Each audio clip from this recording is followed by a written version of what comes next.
Welcome to our YouTube channel. Aaj Humari discussion ka topic hoga, well, a deal that has basically sent shockwaves through the entire global economy and geopolitics. Oh, absolutely. It's massive. Right. I'm talking about the UK-India Comprehensive Economic and Trade Agreement, CETA.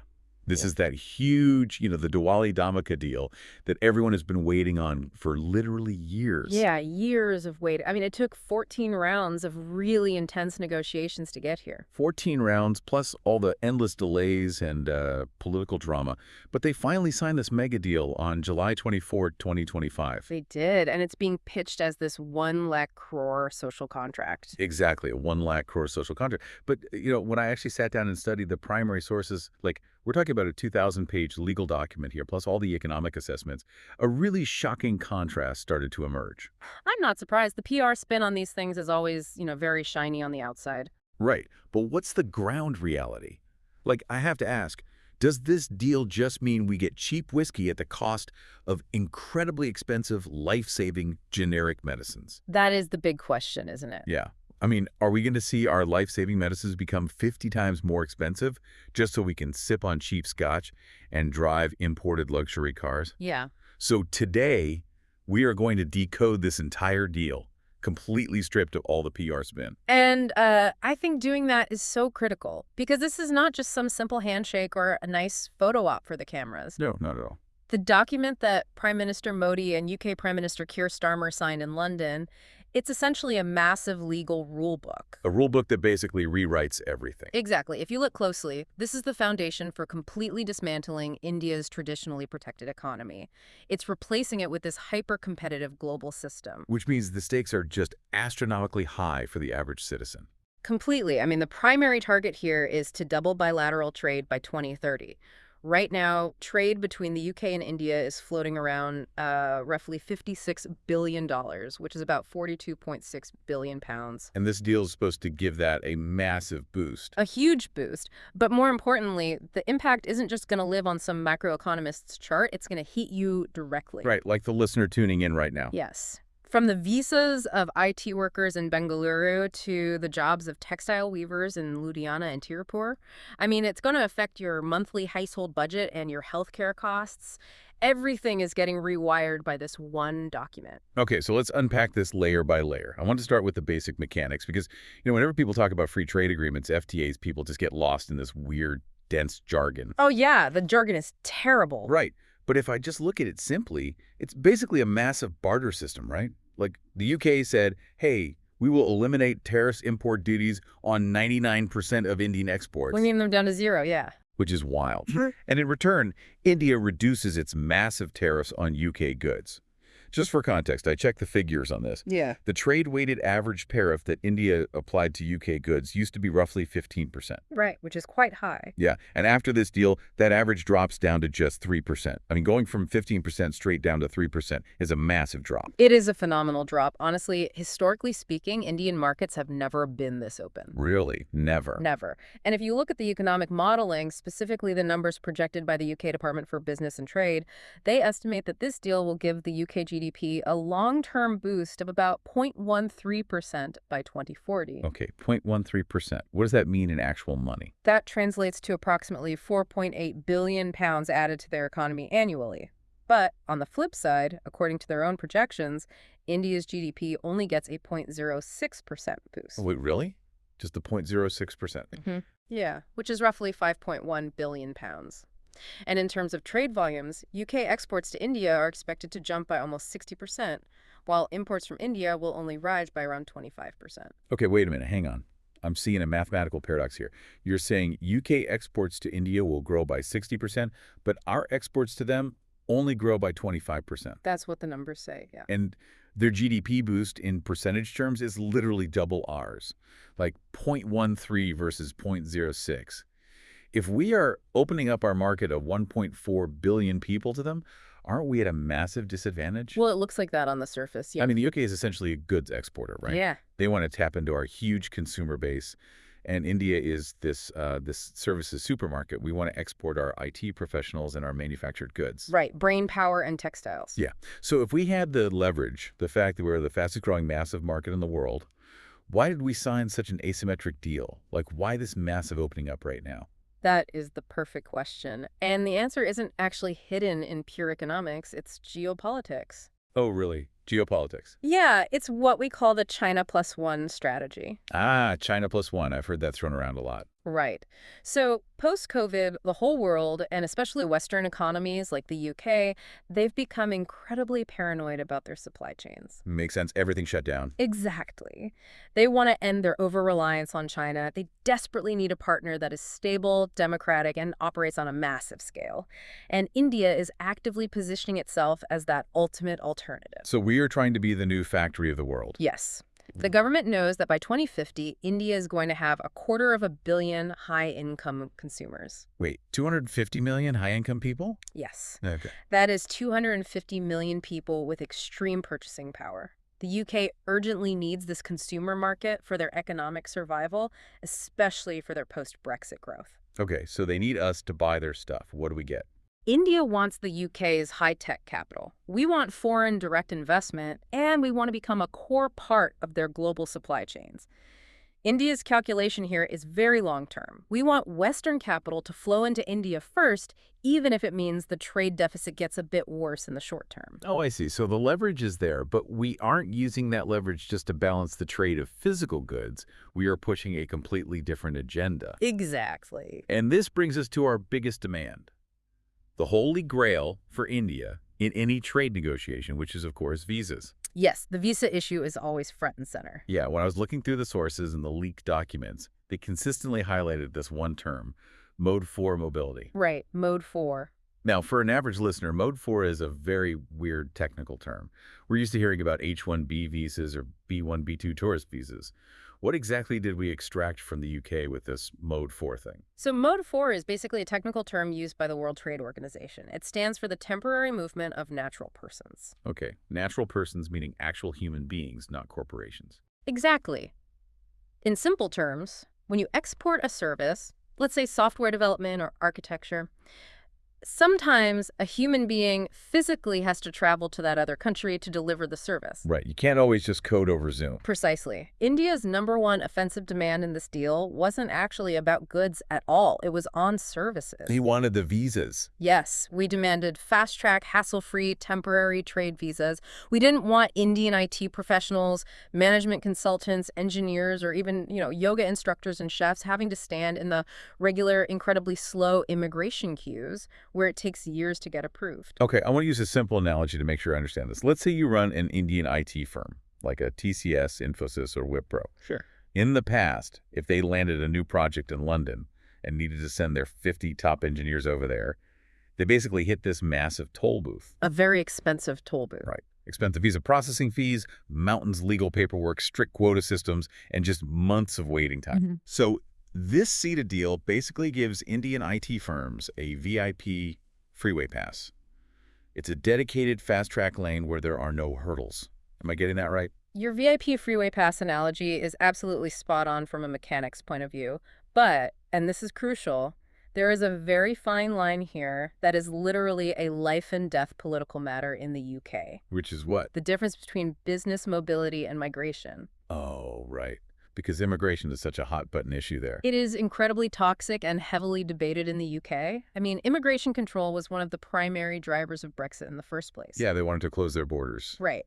Which is why UK Prime Minister Keir Starmer, during his visit to Mumbai, had to specifically stand in front of the press and clarify, quote, the UK is not issuing more general visas. So no blanket entry passes? None. This is explicitly for temporary business contracts. They've created 2 specific categories under this deal: contractual service suppliers and independent professionals. Got it. When your contract is over, your visa is over. So it is strictly cross-border collaboration. It is not permanent settlement. Okay, that makes sense. But let's move to something that I think will completely change personal finance and tax savings for the middle class. There's this tiny acronym in the treaty. DCC. Ah, the Double Contribution Convention. Yes. When I read the breakdown of this, I was actually shocked. Because up until now, here's what would happen. If you're an Indian professional and your company assigns you to London for 2 years, you had to pay taxes and contribute to the UK's social security system, right? You did, yeah. It was mandatory. But the catch was, after those 2 years, you come back to India and you get absolutely zero long-term benefit from that UK Social Security fund. Your money just got locked up over there and was essentially wasted. Exactly. Under this deal, is that system finally ending? Yes. And honestly, this is arguably the most tangible financial victory for the Indian middle-class worker in this entire agreement. That's huge. Under the DCC, Indian workers and their employers who are temporarily assigned to the UK are now completely exempt from making UK Social Security contributions for up to 3 years. Wow. Think about the mathematical impact of that. If an Indian professional is earning, say, £80,000 in the UK, the thousands of pounds that used to be deducted for national insurance and Social Security, that money is now just directly added to their take-home salary. That's crazy. So essentially, your in-hand salary is increasing by a massive margin, and your company didn't even have to give you a raise. Precisely. And it's not just the employee who benefits here. The employer, whether that's a massive IT giant or just a small MSME tech firm, they don't have to pay the employer's contribution either. Oh, right, because Social Security is usually matched by the company. Exactly. This is an absolute masterstroke because it makes Indian service providers heavily cost competitive in the UK market. I see. When a UK client is choosing between a local British firm and an Indian firm, the Indian firm's billing rate is going to be so much more attractive now because of these reduced overheads. That makes perfect sense. Okay, so the service sector and the white-collar jobs are looking great. But India doesn't just run on laptops and coding. The backbone of our economy is manufacturing and blue-collar jobs. Absolutely. So let's pivot to the textile boom. I read in the sources that we secured zero tariff access for textiles. Why is this such a game changer for us? Well, the textile sector is one of the largest mass employment generators in India. And for the past decade, Indian textile exporters have been facing a really deep disadvantage in the UK market. How so? Under the old UK rules, least developed countries, or LDCs, like Bangladesh and Vietnam, they were given duty-free zero tariff access. Right, as a form of foreign aid, basically. Yes. But if that exact same shirt was exported from India, it was hit with an import duty of 8 to 12%. Oh, wow. So just by default, an Indian garment on a shelf in a UK store was 10% more expensive than a Bangladeshi one. Exactly. We couldn't maintain price parity at all, so all the massive retail orders just shifted to Dhaka. That's brutal for our factories. It was. But through this FTA, Indian textiles, leather goods, and footwear have now secured immediate zero-duty access across 99% of tariff lines. It instantly levels the playing field. Just imagine the ground reality of that impact. We are talking about the knitwear factories in Tirupur, the synthetic textile mills in Surat, the hosiery plants in Ludhiana. Huge industrial hubs. Yeah. When massive UK retail brands like Marks & Spencer, H&M, Primark, when they decide they want to move their sourcing away from China, they used to just look at Bangladesh. Right. But now they have India as a zero-tariff, high-capacity, and honestly, much more stable alternative. This directly translates to hundreds of thousands of blue-collar jobs in India. Right. From the factory manager down to the sewing machine operator, the demand for labor is just going to skyrocket. Precisely. And if you link this back to the broader economic strategy, this is going to act as pure oxygen for the Make in India initiative. Because we can't just be an IT hub. Yeah. Right. We cannot afford to just be a services provider. If we want to employ our massive demographic dividend, our huge youth population, we have to scale up labor-intensive manufacturing. This UKCA essentially gives Indian factories VIP access to global retail shelves. Okay, so those were our offensive wins. The IT sector is happy, the textile sector is happy, but there's no such thing as a free lunch in economics. Never. At every negotiation table, if you take something, you have to give something up. So let's look at the UK's offensive wins. What did they demand from us? Based on the sources, I have a very short answer for this. Sasti Scotch and luxury wheels. Sasti Scotch, yes indeed. Let's talk about the whiskey first. India has historically applied a punishing 150% tariff on imported spirits. Why are we suddenly being so generous, and what are the exact figures after this deal? Without a doubt, the UK's biggest defensive interest was Scotch whiskey. By volume, India is the largest whiskey consumer market in the world. We drink a lot of whiskey. We do. But because of that 150% tariff, the market for genuine Scotch was highly restricted. Under the CETA deal, the moment the agreement enters into force, that 150% tariff is immediately slashed down to 75%. Whoa, cut in half immediately. And the story doesn't end there. After that, a carefully negotiated staging process begins over the next 10 years where that tariff slowly drops down to just 40%. Okay, let's run the math on this for the average consumer. Mhm. Let's say an average imported bottle of Chivas Regal or Johnny Walker Black Label costs around 4,000 rupees today, after all the taxes. Sounds about right. With the tariffs dropping, the imported price is going to fall massively. Now, obviously, the cascading effect of state-level taxes will still be there, but effectively, the consumer price could drop down to maybe the 2,500 to 2,800 rupee range. It's very likely. From the perspective of the urban middle-class consumer or any whiskey enthusiast, this is literally a Diwali Dhamaka, cheap access to luxury. But, and here's my problem with this, how on earth does the domestic Indian liquor industry survive this? It's going to be tough. I mean, brands like Amrut, Paul John, or Radico Khaitan, they've built their entire businesses behind a 150% wall of protectionism. When that wall suddenly collapses, isn't that basically a death sentence for them? It is absolutely going to be a massive shock to their system.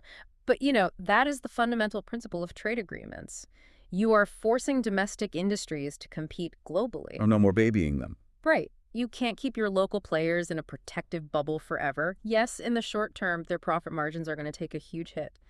But in the long term, Indian liquor companies are now going to be forced to upgrade their distillation processes, their branding, and their quality to meet global standards. It's where they die. Exactly. Those who don't adapt will get wiped out. And this logic doesn't just apply to alcohol. The exact same scenario is playing out in the automotive sector. Right, the automotive sector. Yeah. I read that the import duties on luxury cars, so we are talking Jaguars, Land Rovers, Rolls-Royces, Yep. Aston Martins, those tariffs are dropping from 110% straight down to 10%. Yes, but with a catch. Right. I noticed that Indian negotiators put a safety net in place in the form of a quota, meaning the tariff only drops for a specific, limited number of cars each year. That way, the entire domestic Indian auto industry doesn't just get destroyed overnight. Exactly. That tariff rate quota system ensures that India gets a limited influx of cheap luxury cars. But the mass market domestic manufacturers like Tata, Mahindra, and Maruti don't face an existential threat. Makes sense. So if you look at it, the UK is walking away with huge wins in beverages, advanced manufacturing, and life sciences. From a UK perspective, considering how much their economy has struggled post-Brexit, this is their biggest trade deal since Brexit. It's a massive political victory for them. Okay, so we had cheap Scotch and cheap Jaguars. Up to this point, everything sounds very glossy and feel good. But now we have to enter the dark side of this deal, the stuff that caused these negotiations to stall for literally years. The hidden cost. Exactly, the hidden costs and the red lines. Because what is the real price of our cheap alcohol? It's the pharma and farm threats. According to my sources, this is by far the most alarming section of the entire report. Can you explain the issue with intellectual property, IP, and pharma in detail? What was the UK actually demanding from us? This is where we need to apply absolute maximum critical thinking. The UK is a highly developed economy, and its foundation is largely based on R&D research and development and intellectual property. Right. They are home to global pharmaceutical behemoths like GlaxoSmithKline and AstraZeneca, and their business model is very simple. Pour billions of dollars into research, invent a drug, secure a 20-year patent on it so nobody else can make it, and extract the maximum possible profit. Naturally. In this deal, they demanded stronger intellectual property rules from India. Specifically, they wanted TRIPS Plus standards. TRIPS Plus. Okay, what is TRIPS? TRIPS stands for Trade-Related Aspects of Intellectual Property Rights. It's a baseline standard set by the WTO. But the UK wanted to go way beyond that baseline. And their most dangerous demand was to subtly allow something called evergreening. Okay, we need to pause here and really break down this evergreening term for the listener, because it's sinister. Let me use a really simple, everyday example to explain it. Go for it. Imagine a smartphone company. They invent a revolutionary new phone, and they get a 20-year patent on it. For 20 years, nobody else is allowed to make a phone exactly like that. Now, fast forward, those 20 years are almost up. The phone can now be manufactured really cheaply and sold to the masses. Right. But what does the company do? They take the phone, change the outer casing from black to a slightly lighter shade of gray, walk into a court and say, hey, look, this is a completely new invention. Give us a fresh 20-year patent. That is evergreening. That's a great analogy. In the pharma industry, it works like this. You have a 20-year patent on a life-saving cancer drug.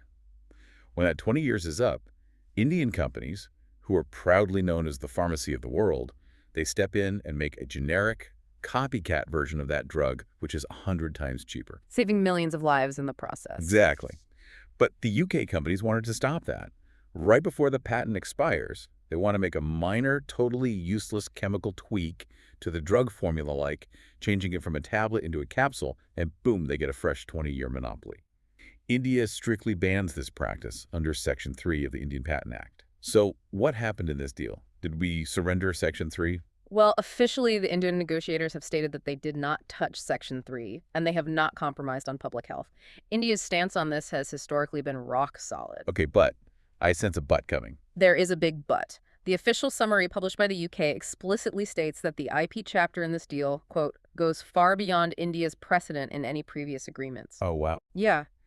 That single sentence is causing massive anxiety across India's $50 billion pharma sector.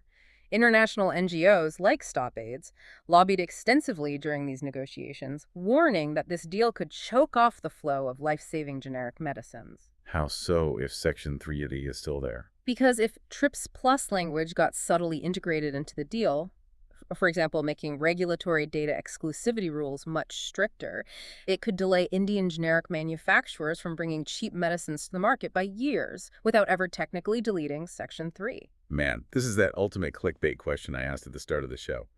Are we literally trading away our fundamental right to affordable cancer, HIV, and TB medication just so we can sell more zero-tariff T-shirts and IT services to the UK? It's a terrifying thought. If a specific life-saving drug is supposed to drop to 1,000 rupees, but stays at 1 lakh rupees for another decade because of a new evergreened patent, the average Indian citizen is paying the ultimate price, literally with their lives. And these pressure tactics weren't just limited to pharma, right? Right. There was a similarly terrifying trade-off happening in the agriculture and dairy sectors. What did the UK dairy farmers want from us? Oh, the dairy sector was arguably an even bigger political landmine. The UK has a highly mechanized, extremely efficient, and heavily state-subsidized dairy sector.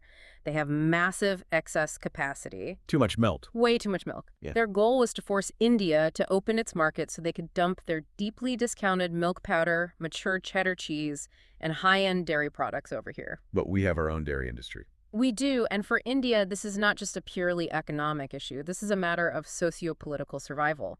In India, our dairy system does not run on corporate farming. We use the Amul cooperative model. Right, the cooperatives. There are nearly 80 million, that is 8 crore rural households directly tied to this sector. The vast majority of them are marginal farmers and women who own maybe 1 or 2 cows or buffaloes. 80 million households? That's a staggering number. It is.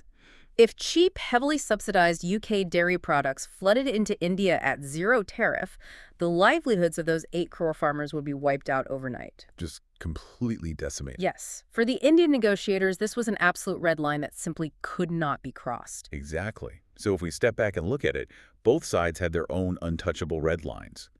The UK's red line was, we will not allow mass general migration, which is why they only allowed the Mode 4 temporary business visas. Right. And India's red line was, we will not let our 8 crore dairy farmers be destroyed, and we will defend our generic pharma industry.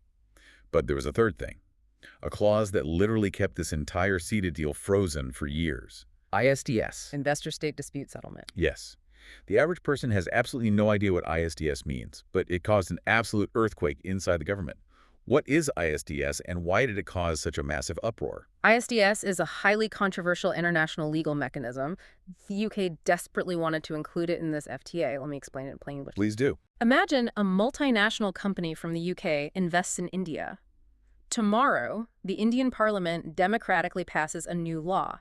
Maybe it's a new tax law, a labor regulation, or an environmental protection law. Okay, totally normal democratic process. Right. But let's say that new law hurts the projected profits of that UK company. Under ISDS, that foreign company is given the power to sue the Indian government. But they don't sue us in the Indian Supreme Court. They sue us in a foreign international arbitration tribunal, like in Geneva or The Hague. Wait. So a private corporate company can literally sue a sovereign, democratic country in a court outside of that country to try and force them to change their internal laws. Yes. That sounds like East India Company 2.0. I mean, that is literally selling your sovereignty. Precisely. And India actually has incredibly bitter historical experience with this. You might remember the massive retrospective tax disputes involving Cairn Energy and Vodafone. Oh yeah, those were huge messes. They were. Those foreign companies won their cases against India in international tribunals. The tribunals even went so far as to issue orders to seize Indian sovereign assets abroad to pay the damages. I remember that. It was humiliating. It was. And after that fiasco, India completely scrapped all of its old bilateral investment treaties and explicitly rejected ISDS provisions going forward. Good. In these negotiations, India's stance was rock solid.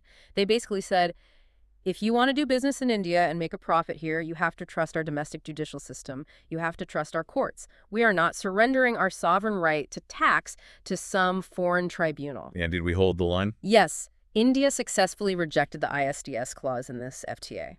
Honestly, hats off to the Indian negotiators for that. If they actually held that line despite massive pressure from the UK, that is a monumental victory. You simply cannot have a foreign entity dictating a sovereign nation's tax policies, period. Okay, so we've covered the broad strokes and the major red lines. Let's move on to the section that people normally just skip because it's too boring. But the devil is always, always in the fine print. Always. Let's talk about the specific rules of the game. I have a few highly technical chapters here from the sources: rules of origin, digital trade, and environment. Let's start with rules of origin. Why are people so obsessed with this in trade deals? Why is it so critical? If rules of origin are not strictly drafted and aggressively enforced, the entire free trade agreement becomes completely useless. Think of rules of origin as the security gate for the FTA. Let me give you a hypothetical scenario. Let's hear it. India and the UK signed this deal, but China is not part of this deal, right? Right. If there are no strict rules, what stops China from just routing its products through the UK? Chinese manufacturers could export their cheap steel or electronics to the UK. They unload it in a warehouse in London, do some minimal processing, maybe just turn a screw or slap some paint on it, and put a giant Made in UK sticker on the box. Well, I see where this is going. And then they just export that product to India at zero tariff. Wow. So it just becomes a backdoor entry for China, meaning China could just take all of its massive overcapacity, route it through the UK, and dump it into India without us even realizing it. Exactly. That would completely defeat the purpose of the Make in India initiative, and the whole China plus one strategy would just be a joke. Exactly. This is why the rules of origin are incredibly complex and rigid. India insisted on very specific conditions here. For example, for steel imports, they included a melt and pour requirement. Melt and pour. Yes. It means that if the UK wants to sell steel to India at zero duty, that steel must literally go from its liquid, melted form into its solid, poured form inside the UK itself. You can't just buy a steel beam from China and paint it in the UK. Exactly. Beyond that, there are highly technical rules like qualifying value content TVC and change in tariff subheading. The basic objective of all this jargon is to guarantee that the actual value addition, the real manufacturing of the product majority, happens in the UK, not just the final assembly. It's a firewall to stop China or any third country from unfairly exploiting the deal. Uh-huh. That makes perfect sense now. So rules of origin are basically like a really strict bouncer outside an exclusive high-end club. Just because you have a UK passport or your product has a Made in UK stamp on it, that doesn't mean the bouncer's going to let you in. Exactly right. You have to show your actual birth certificate. You have to prove that you were fundamentally born and raised, meaning fully manufactured, in that specific country. That's a brilliant defense mechanism. It is. It's essential. And I also noticed that this agreement includes an innovation chapter, which India has historically never included in any FTA before. Yes, that's a first. Plus, UK firms are getting access to Indian government procurement processes through a single portal. So UK companies can now transparently bid for Indian government tenders like railways or huge infrastructure projects. Right. It opens up a lot of lucrative government contracts to them. But before we wrap up this massive analysis, I want to touch on an issue that seems to dominate every single policy discussion these days: the environment. Because as I was reading through these 2,000 pages, I noticed a very weird paradox. Let me guess. The emissions data. Yes.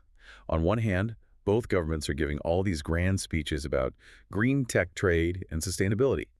But the official impact assessment report is telling a completely different story. What is the actual environmental cost of this CETA? The environmental paradox is very real, and honestly, the data is quite concerning. Yes, the UK and India are definitely talking about collaborating on renewable energy, green technology, and the circular economy through this FTA. But what is the direct side effect of massively increasing trade? You increase production and you massively increase transportation. The official impact assessment clearly acknowledges that because of this growth in trade volume, long-term UK greenhouse gas emissions will increase by 0.21%. Okay. And India? Indian emissions will increase by roughly 1.4 million tons of carbon dioxide equivalent. That's not great. No, but the most shocking part of the report is actually regarding transport emissions. The UK and India are thousands of miles apart geographically. When they start exchanging goods on this massive new scale, maritime transport, meaning the shipping traffic, is going to explode. The report estimates that transport emissions will spike by anywhere from 43% to 49%. Wow, a 49% increase in shipping emissions. So the basic reality here is that on one hand, we're sitting at summits talking about the Paris Agreement and net zero goals. Right. But on the other hand, we're literally going to launch thousands of extra massive cargo ships and supertankers into the oceans, burning heavy crude oil and multiplying pollution levels. The irony is just staggering. It is. But then again, I guess this is just the brutal reality of global macroeconomics, right? Yeah. Economic growth and deep global supply chain integration always come with an environmental cost. You can't have one without the other. Indeed. It is always a trade-off. So if we try to synthesize this entire extensive deep dive into one place, if we had to give a final overview, this CETA, the UK-India FTA, is genuinely a massive shock therapy for the Indian economy. That's the perfect way to describe it. It is not some simple win-win formula. It is a highly asymmetric and calculated bet. On one hand, a golden age of global mobility and foreign earnings is kicking off for our highly educated IT workers, engineers, and consultants. Absolutely. And for our domestic textile factories, our leather workers, our MSMEs, we are unlocking mass employment and exponential growth. Yes, the offensive wins are real. But on the other hand, we might have to pay a very heavy cost. The existential threat of free market capitalism is still hovering over our local dairy farmers if the safety nets fail. And the complex IP risks surrounding affordable generic medicines, that fear of evergreening, it hasn't been fully resolved. No, the phrasing in the document is ambiguous enough that it could definitely cause massive legal battles in the future. Exactly. So the biggest takeaway here is that domestic Indian industries have to step out of their comfort zone now. The high walls of protectionism are coming down. They've been handed their wake-up call: either become globally competitive or become obsolete. That is a brilliant synthesis. Protectionism is dead. Competition is here. So what does this all mean for you? You, the listener who has been tuning into this deep dive, whether you are an IT professional, a business owner, or a student. Before we end this discussion, I want to leave you with a provocative thought. Oh, I like where this is going. There is this deep anxiety implicitly hidden in the background of these 2,000 pages. Because as India confidently positions itself as the ultimate China +1 destination, as we practically beg these wealthy Western economies to bring their multi-billion-dollar capital to our shores, Right. are we actually conceptually prepared for the massive Western regulatory demands that come attached to that tag? That is precisely the existential geopolitical question of our decade. Because if we want their massive capital flows and if we want absolute access to their consumer markets, they are going to demand deep fundamental access into our domestic economy and our legal systems in return. Exactly. Today, during these negotiations, they backed us against a wall regarding intellectual property and ISDS, and we managed to escape. But what happens during the next FTA? Right, with the EU or the US. Tomorrow, when we are cutting deals with the European Union or America, will we be forced to completely surrender our data localization rules? Will we have to just let Western big tech and fintech companies freely and legally extract our raw data out of the country? It's highly possible. Will we eventually buckle under the pressure of international trade and allow foreign tribunals to become the judges of our own internal environmental and labor laws? I mean, where is the boundary between integrating with the global economy, which we need to do, and completely losing our economic sovereignty? It's a very blurry line. Who actually gets to draw that line? This is an incredibly uncomfortable question that every aware citizen needs to be asking their elected representatives, their MPs, before all of these protectionist walls completely fall down. Think about it. Thanks for waiting till here. PLs do like, subscribe, and comment.